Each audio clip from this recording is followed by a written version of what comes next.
Jean chapitre 16, verset 12. Jean chapitre 16, au verset 12, il est écrit. Il est écrit. J'ai encore beaucoup de choses à vous dire. Jésus dit à ses disciples, il ne parle pas aux hommes de dehors. Il parle à ceux-là qui marchent avec lui. J'ai encore beaucoup de choses à vous dire. Mais vous ne pouvez pas les porter maintenant. Mais il vous est impossible de faire comment? De les porter. Quand le consolateur sera venu, l'Esprit de vérité, Quand le consolateur, donc pour que vous puissiez porter ces choses, il faut que quelqu'un soit là. il vous conduira dans toute la vérité. Et il s'appelle le Saint-Esprit, l'Esprit de vérité. C'est lui qui peut vous conduire dans toute la vérité. Dieu est donc en train de vous montrer la différence entre Dieu avec nous et Dieu en nous.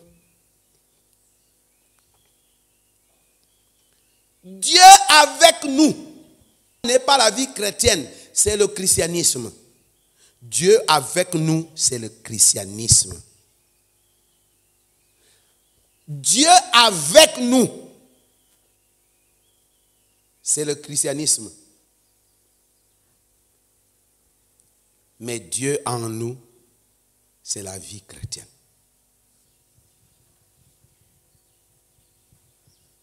Quel est l'homme dans la Bible? L'homme selon le cœur de Dieu, c'est qui? Alors, qui a causé des scandales mieux que David? Pourquoi David peut être en même temps? Aïe, aïe, aïe.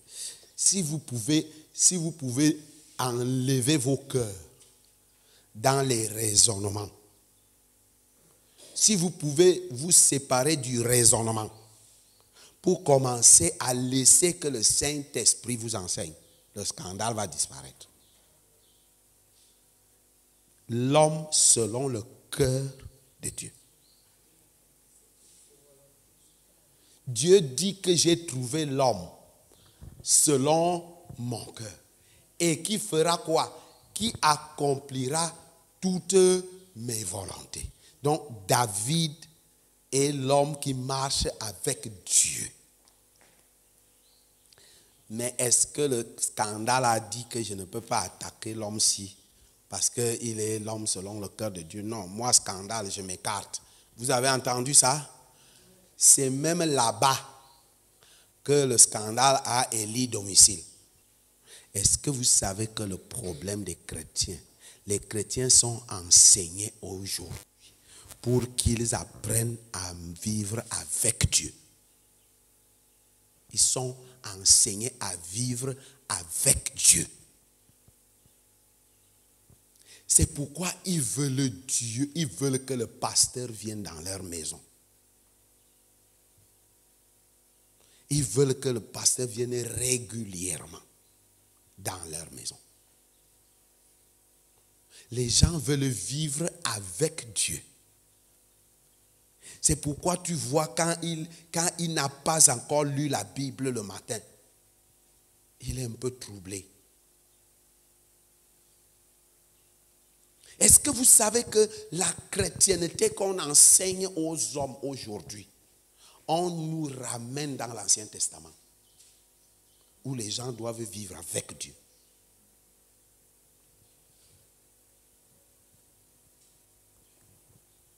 Et vivre avec Dieu.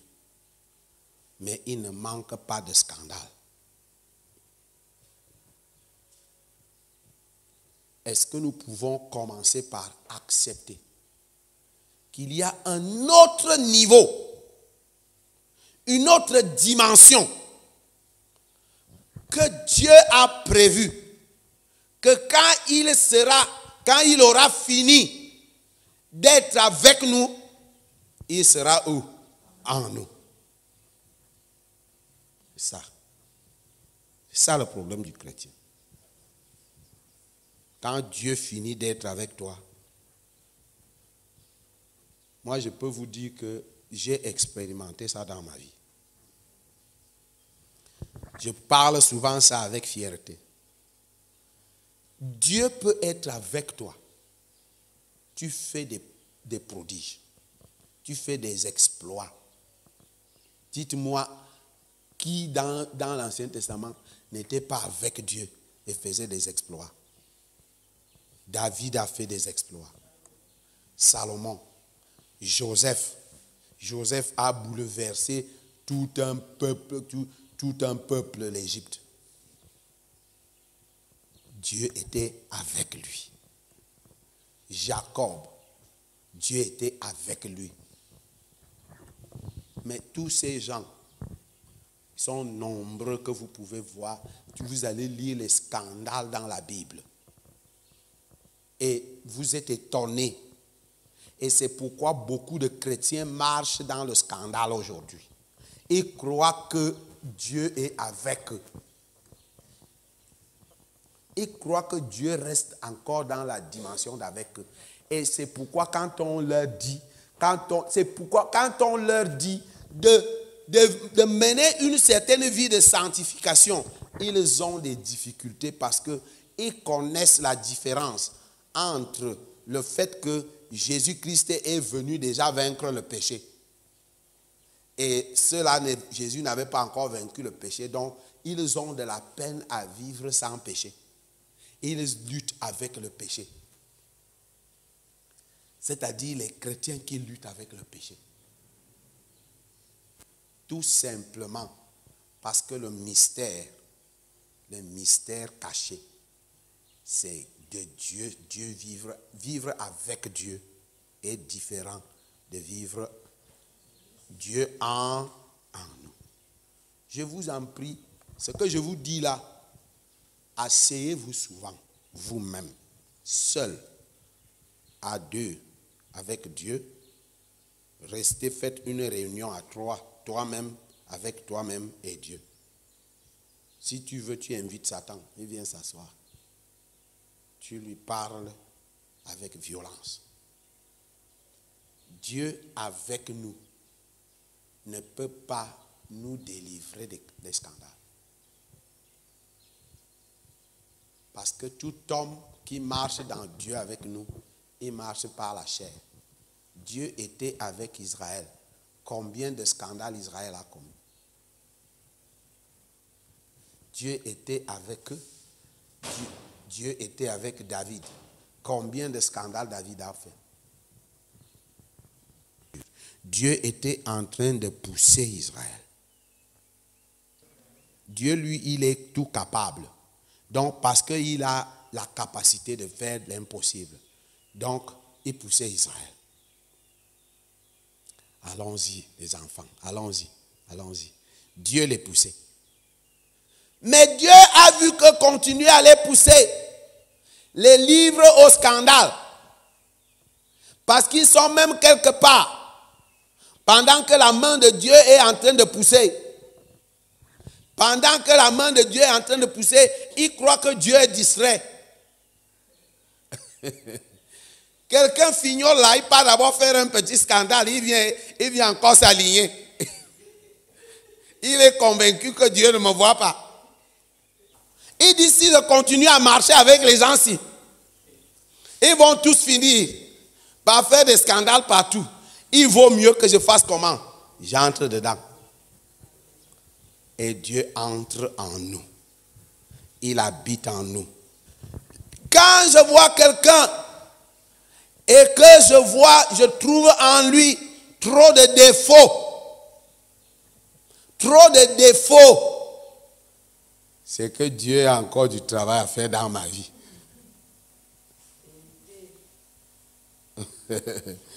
Dieu a encore du travail à faire dans ma vie. Quand quelqu'un trouve que je suis en train de le scandaliser, il faut qu'il s'examine lui-même. Est-ce que honnêtement? Parce que quand je reviens dans le texte de Paul, Paul dit que moi je ne veux pas scandaliser quelqu'un. Mais est-ce que Paul a dit que lui ne veut pas manger la viande. Hein? Il s'interdit la viande pour vous éviter. Vous les scandalisez.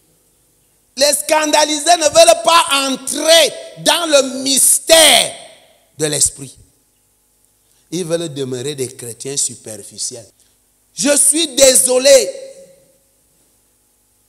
Personne n'a planifié vous scandaliser. Mais lorsque tu te sens trop scandalisé là, commence à t'examiner toi-même. Parce que tu ne fais que voir les défauts des autres. C'est le pasteur qui fait cela. Le pasteur a fait ceci. C'est lui qui a fait cela. C'est le pasteur qui a fait ceci. Est-ce que tu t'es examiné? Parce qu'il peut arriver que ce que tu vois là, est-ce que l'homme qui est scandalisé par la viande, est-ce qu'il a sondé Paul? Non. Est-ce qu'il est à la hauteur de comprendre la différence qui est entre lui et Paul? Est-ce qu'il a compris ça? Non. Il n'a même pas la capacité. Donc il faut faire attention parce que tu n'as même pas la capacité. Tu n'es même pas encore au niveau de comprendre certaines choses. Encore que personne ne les a fait pour te scandaliser. Mais toi, tu as réussi à voir ton scandale que tu cherchais partout. Tu as cherché ton scandale longtemps. Et tu as fini par le trouver en lui. Tu n'es même pas sûr. Parce que tu es dans l'incapacité de comprendre un niveau qui n'est pas encore le tien. C'est normal. C'est tout à fait normal.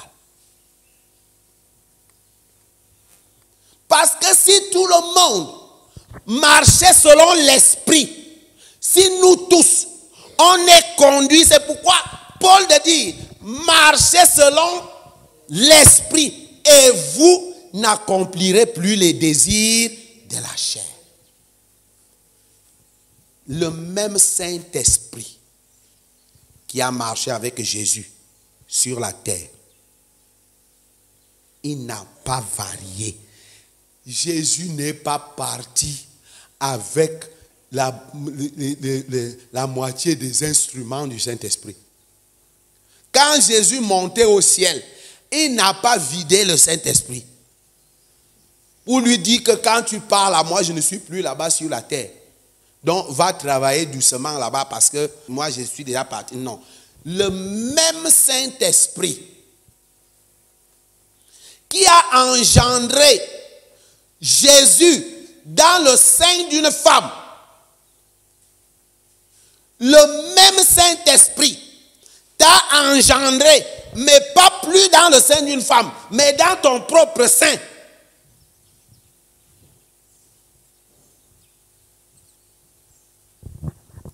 C'est ça le problème. Le même Saint-Esprit. Alors, comme c'est le même Saint-Esprit, donc le même travail qu'il faisait avec Jésus, c'est le même travail qu'il fait avec toi et moi. Cela signifie que si toi tu es scandalisé, au lieu que tu sois scandalisé, il vaut mieux que tu t'assieds d'abord. Tu examines parfaitement. Est-ce que ce qui me scandalise là, est-ce que ce n'est pas moi-même qui suis le problème? Vous savez, l'expérience dans la foi chrétienne est une bonne chose. Mais il faut souvent mettre cette expérience à profit.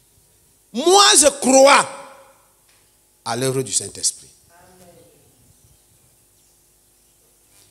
Je ne suis pas là pour encourager les gens à faire mal. Au contraire.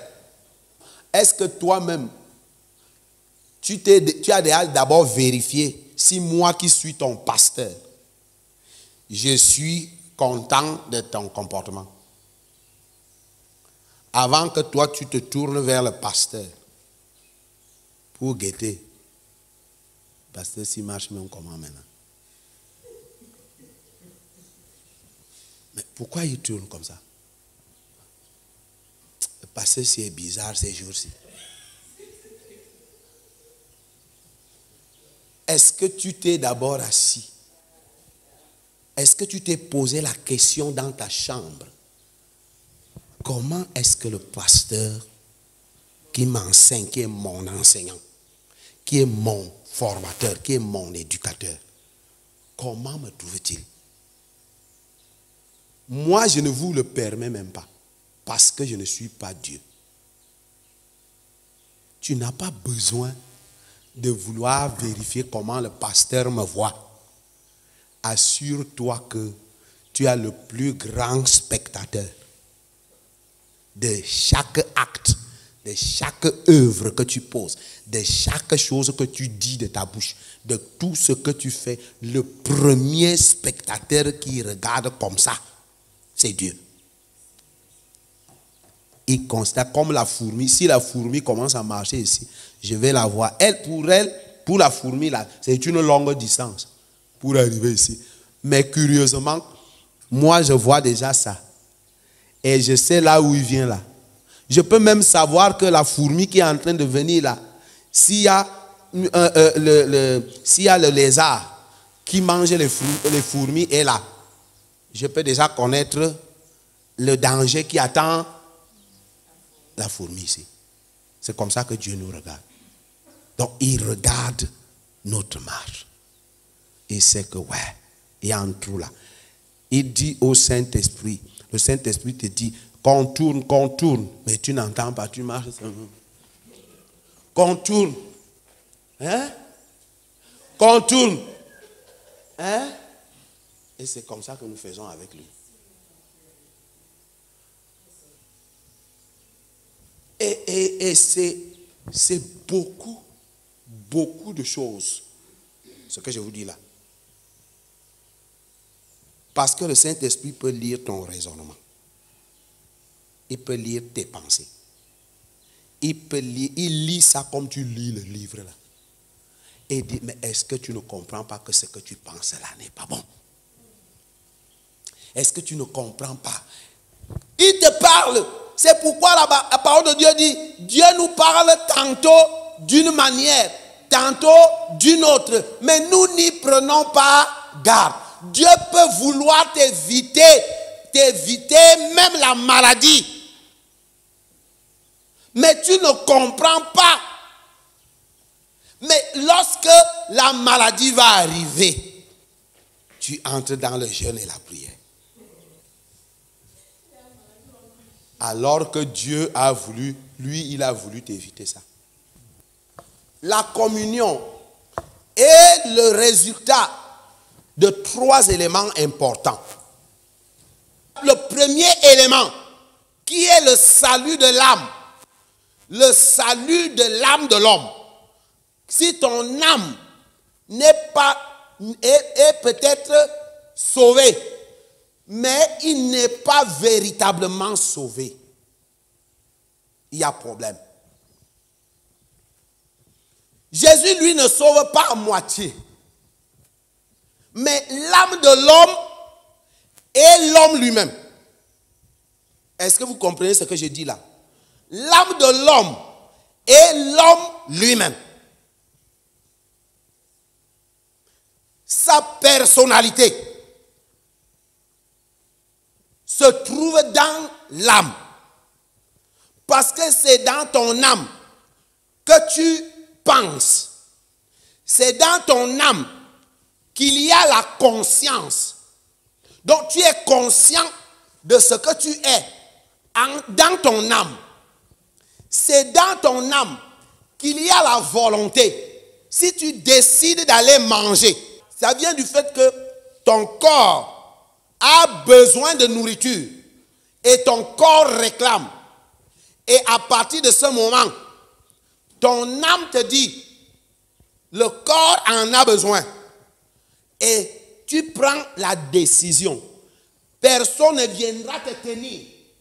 Et dis-toi, il est 20 heures. Passe là-bas manger. Vous avez déjà fait ça seulement quand l'enfant, quand nous sommes encore enfants. Les parents peuvent encore faire ça. Mais dès que tu es une grande personne, c'est ta propre volonté qui te dit que je veux aller faire telle ou telle chose. Dans ton âme, il y a les sentiments. C'est dans ton âme que tu peux haïr. C'est dans ton âme que tu peux aimer, avoir les sentiments. C'est dans ton âme que tu peux trouver de la joie. C'est dans ton âme que tu peux trouver de la colère. C'est dans ton âme qu'on trouve toutes sortes de sentiments.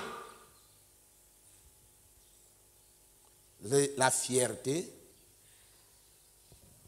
C'est dans ton âme qu'on trouve l'orgueil.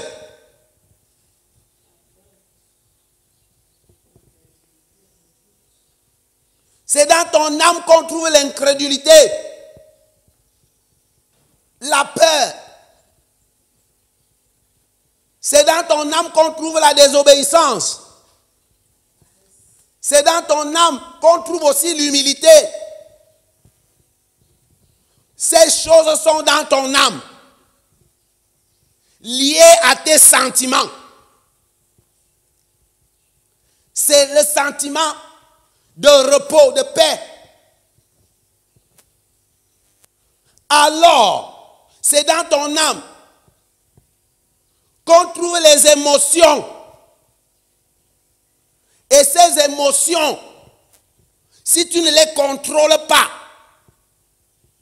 si ces émotions sont libres, ça t'emporte, ça t'amène partout. Tes émotions se trouvent dans ton âme. Et ces émotions qui font que tu es seulement encore en train de guetter, tu veux déjà prendre.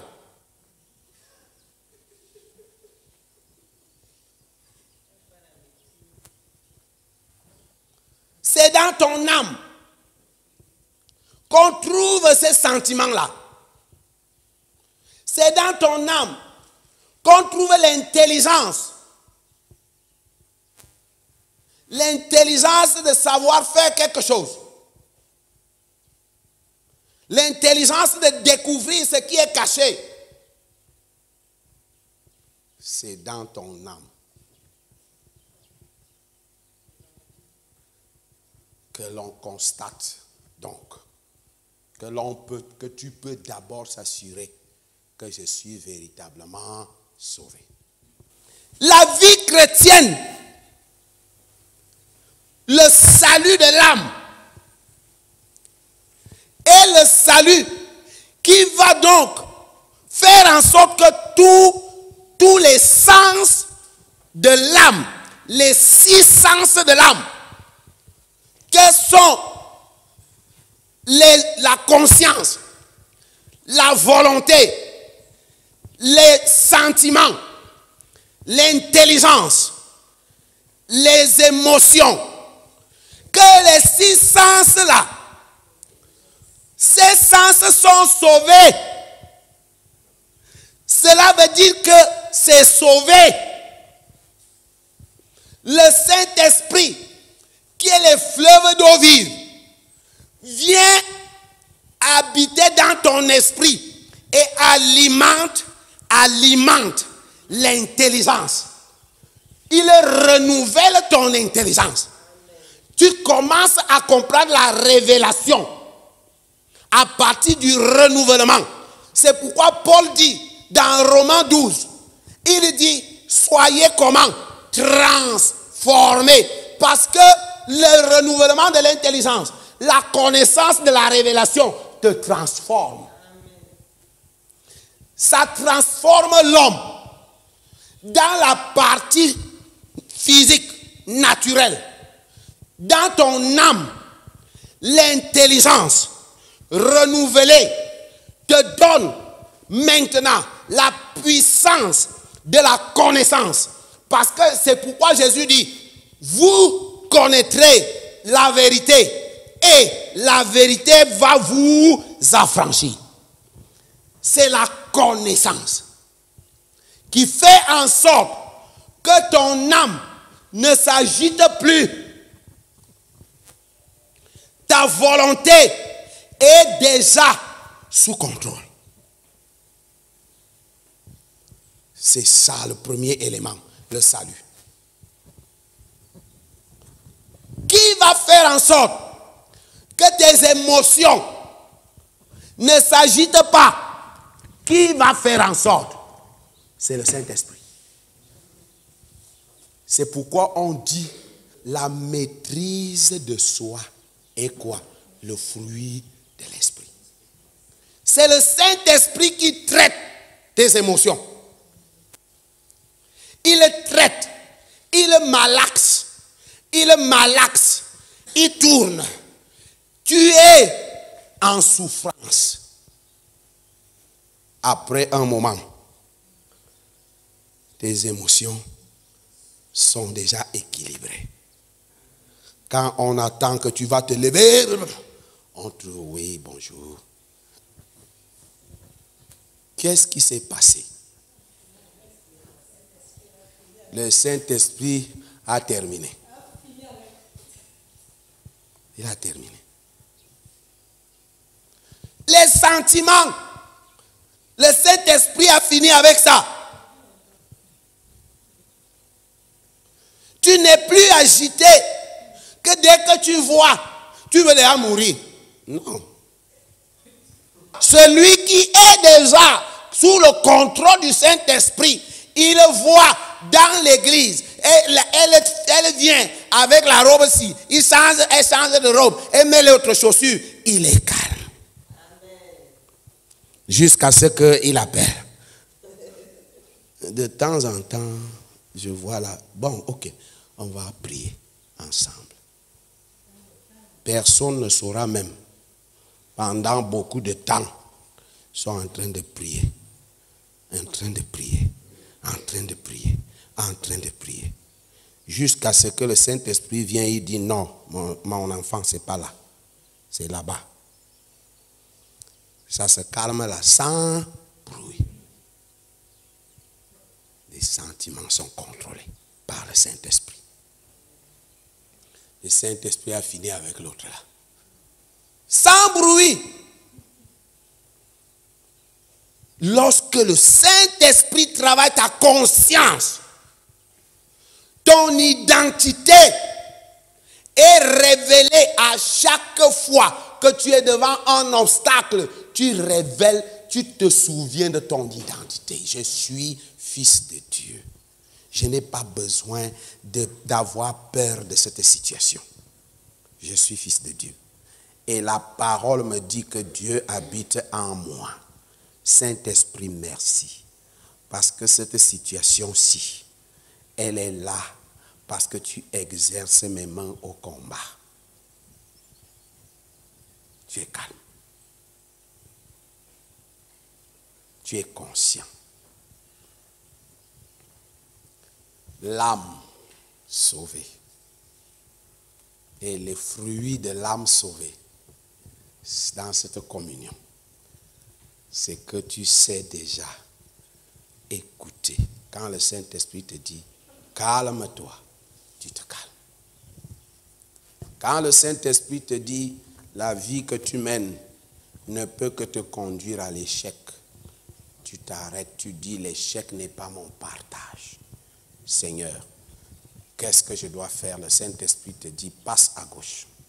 Tu passes à gauche. Mais comment tu fais comme ça? Ce n'est pas comme ça que tu dois faire. Il dit, calmez-vous. Le Saint-Esprit m'a dit de passer à gauche. Le salut va dans l'intelligence. Tu sais discerner.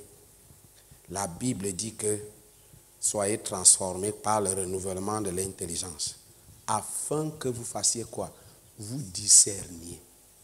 Car quand quelqu'un sait discerner quelle est la volonté de Dieu, je vous montre la différence. Deux chrétiens peuvent prier pour que Dieu change leur situation. Il y a un qui pense que il me faut du travail pour que le témoignage de la gloire de Dieu soit dans ma vie. Il va prier, jeûner, prier, jeûner, prier, jeûner, prier, jeûner. Un autre qui sait que Dieu peut me donner ce que Akono a parce qu'il travaille avec son salaire.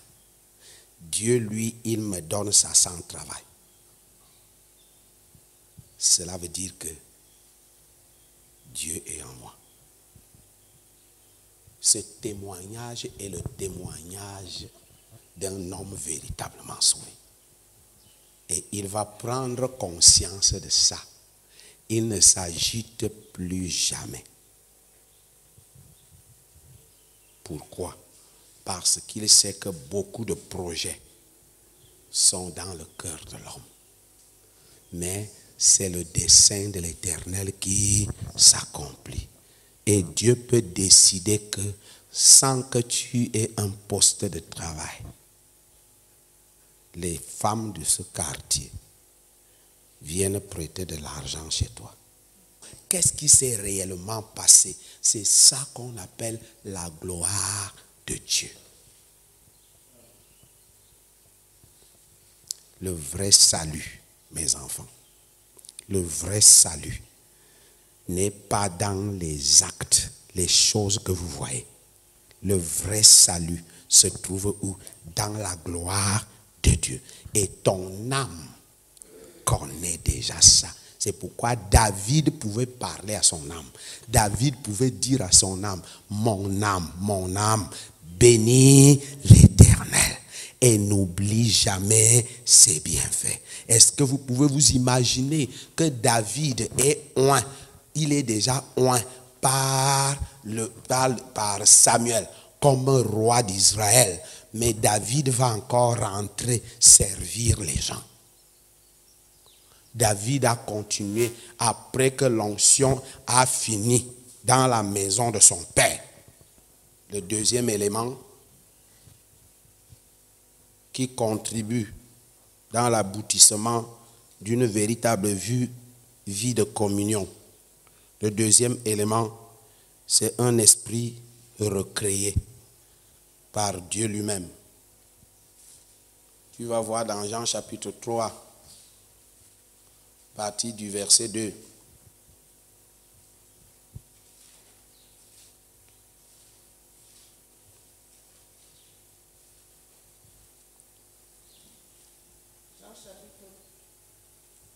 Jean chapitre 3, à partie du verset 3. À partir du verset 3, il est écrit, Jésus lui répondit, en vérité, je te le dis. Je te le dis. Si un homme ne naît de nouveau, si un homme n'est pas recréé, ne peut voir le royaume de Dieu. Il ne peut voir le royaume de Dieu. Il ne peut pas voir le royaume de Dieu. Un homme qui n'est pas né de nouveau.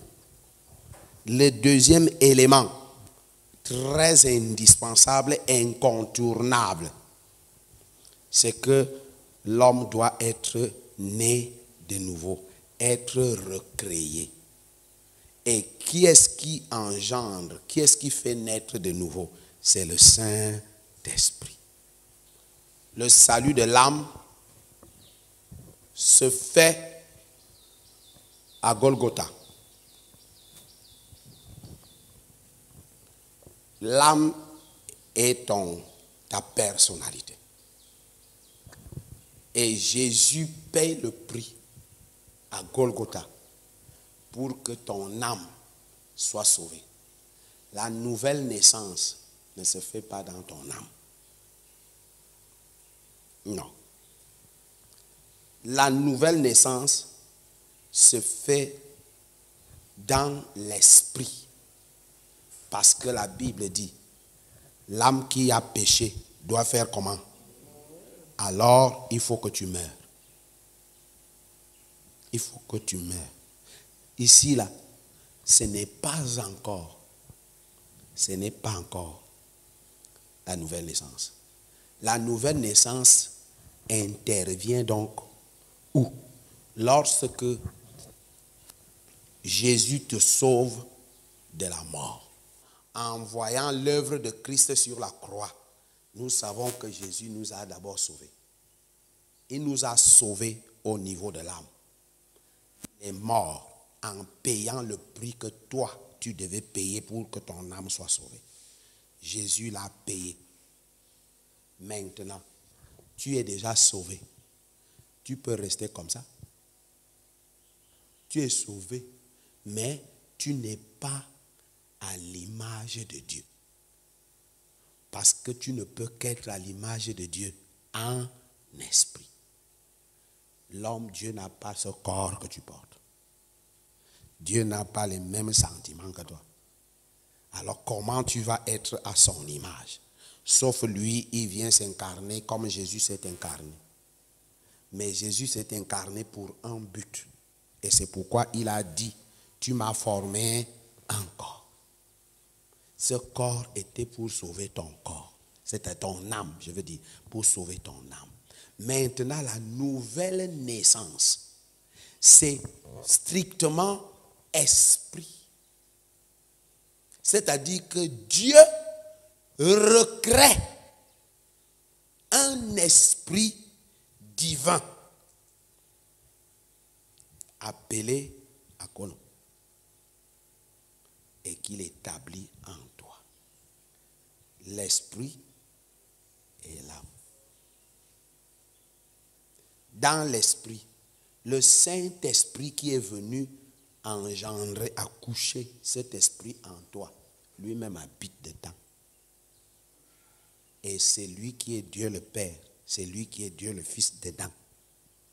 Et ton esprit va donc grandir. Pendant ce temps, ton âme est sauvée.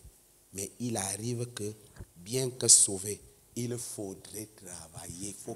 Il faut que les fleuves d'eau vive qui sont dans le Saint-Esprit, qui est dans ton esprit, alimentent ton âme pour que ton intelligence soit renouvelée, pour que tes émotions se calment. Il devient un homme spirituel. Et quand il est déjà un homme spirituel, il peut donc, avec le Saint-Esprit, dominer les émotions, dominer sur tout. Akono devient donc un homme qui marche selon l'Esprit. C'est pourquoi Paul parle du lait spirituel et de la nourriture solide. Ça ne concerne que ton esprit. Parce que l'esprit là mange. Ça mange quoi? La parole de Dieu. C'est ça qui le fait grandir. Entre-temps, tu peux encore causer quelques scandales. Les scandales viennent de ton âme. Bien que sauvé, tu peux encore être emporté par la belle robe.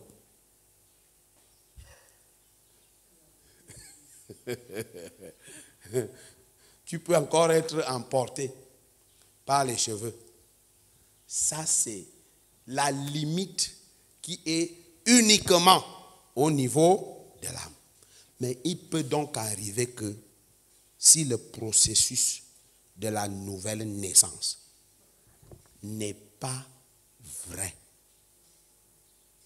ce chrétien va rester nain continuellement. Il ne peut pas grandir. Parce que c'est dans la nouvelle naissance. Le Saint-Esprit qui engendre là, donne à cet esprit la nature de Dieu. C'est pourquoi l'amour n'est pas sentimental. Parce que les sentiments sont où? Dans l'âme.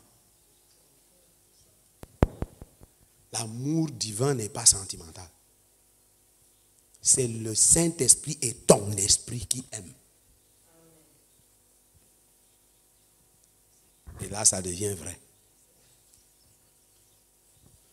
Donc, le travail qui se fait dans la nouvelle création, c'est ça le mystère.